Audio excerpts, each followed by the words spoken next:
নমস্কার বন্ধুরা, আশা করি সবাই ভালো আছেন। তো নতুন বছরের শুরু, আর নতুন বছরের শুরুটাই হলো দেবদার ছবির আপডেট দিয়ে। তো সত্যি কথা বলছি, দেবদার ছবির একটা কমার্শিয়াল সিনেমার আপডেট পেলে এর থেকে খুশির জিনিস আর কি হতে পারে। তবে এটুকু বলতে পারি, আজকে একটু আপডেটগুলো কমিলে একটু বেশি খুশি হতাম। তার কারণ আজকে ফিস্টি ফিস্টি আছে, এটা ওটা আছে, আজকে বাড়িতে হয়তো থাকবো না সেরকমভাবে। তো আশা করি যদি কালকে থেকে আপডেটগুলো আসতো খুব ভালো হতো। আমি জানি মনে হয় আজকের দিনটাকে অনেকের তো ভালো লাগে, হয়তো আপডেট আজকে থেকেই দেবে। তো দেবদার আজকে প্রথম আপডেটটা দেবদার দিয়েই দিলেন। তাদের পরবর্তী প্রজেক্ট রঘু ডাকাত সেটা আসতে চলেছে, সেই বিষয়ে আপডেট দিয়েছেন।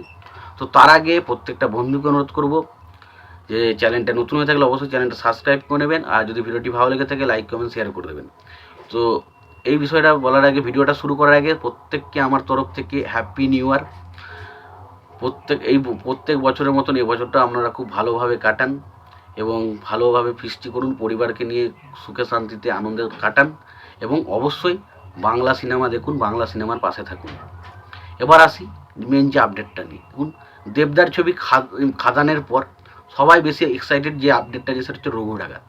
তো রঘু ডাকাতের আজকে একটা কিন্তু পোস্টার বেরিয়েছে, পোস্টারটা ভাই সলিড হয়েছে, সলিড পোস্টার বানিয়েছে, সলিড পোস্টার। ভাই লোকটা লাগছে কি, দেবের লুকটা দেখি তো ভাই পাগল হয়েছে। ভাই প্রথমে ভাবলাম এটা হয়তো কোনো সাউথ সিনেমার, একটা নতুন কোনো সাউথ সিনেমা আসছে তার পোস্টার। তারপর না ভাই, এটা তো রঘু ডাকাতের পোস্টার।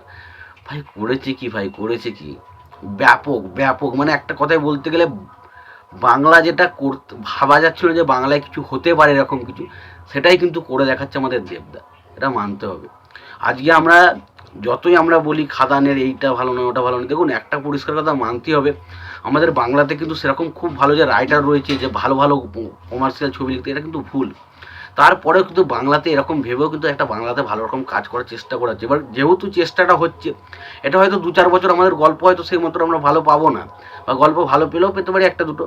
এবার বিষয় হচ্ছে কি জানো তো, এটা করতে করতে করতে করতে একটা টাইমের পরে এমন আসবে যে আমরা কিন্তু নতুন নতুন ভালো ভালো রাইটার উঠে আসবে, অনেক কিছু উঠে আসবে, অনেক ফিল্ম মানে যারা অনেক কিছু নতুন নতুন রাইটার উঠে আসবে, ভালো ভালো ডিরেক্টর উঠে আসবে, ফলে ছবি কিন্তু আরও আমরা যে কমার্শিয়াল সিনেমা ভাবছিলাম ডুবে গেছে, সেটা কিন্তু আস্তে আস্তে উঠতে শুরু করবে। সেটা কিন্তু খুব ভালো দিক। এবং আমার কাছে রঘু ডাকাতের পোস্টার ব্যাপক লেগেছে, ব্যাপক পোস্টার লেগেছে। এবং যেটা বুঝতে পারলাম, এসবিএফ এবং দেব এন্টারটেনমেন্ট ভেঞ্চার্স এই দুটো প্রোডাকশন হাউস মিলে কিন্তু ছবিটা বানাতে চলেছে।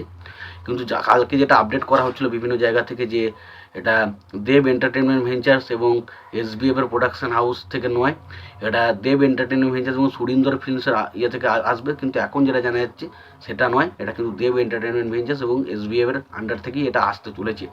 তো এটা নিয়ে কোনো রকম কোনো সমস্যা নেই যে ছবিতে মানে প্রমোশন থেকে শুরু করে সিনেমা হল পাওয়া থেকে শুরু করে কোনো কিছুতে সমস্যা হবে না। এবং এটা 2025-এ দুর্গা পুজোয় আসতে চলেছে। দুর্গা পুজোর সব থেকে বড় সিনেমা কিন্তু রঘু ডাকাত হতে চলেছে। তো দেখা যাক, এটা নিয়ে আমি তো আবারও এক্সাইটেড, প্রচণ্ড এক্সাইটেড। তো রঘু ডাকাত আমার দুর্গা পুজোর ওয়ান অফ দ্য বেস্ট মানে পছন্দের কাজ হতে চলেছে। তো দেখা যাক ছবিটার পরবর্তী সময় কবে কি অ্যানাউন্সমেন্ট আসে, টিজার আসে, ট্রেলার আসে, গান আসে, সেগুলো কবে আসে সেটা দেখার মতো বিষয়। তবে এটুকু বলতে পারি, এই ছবিটা খাদানের থেকেও আমি বেশি এক্সাইটেড, কারণ এখানে দেবের লুকটা ভাই আলাদাই লাগছে, আলাদাই। খাদান অবশ্যই একটা এক্সপেরিমেন্টাল কাজ ছিল, তবে আশা করব খাদানের থেকেও এই ছবিটা আরও ভালো কিছু হতে চলেছে। তোমাদের কি মতামত এই বিষয়টা তোমরা জানিও।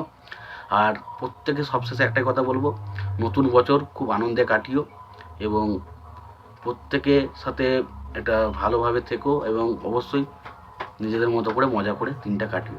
তো আজকের ভিডিও এটুকুই, দেখা হচ্ছে পরের ভিডিওতে।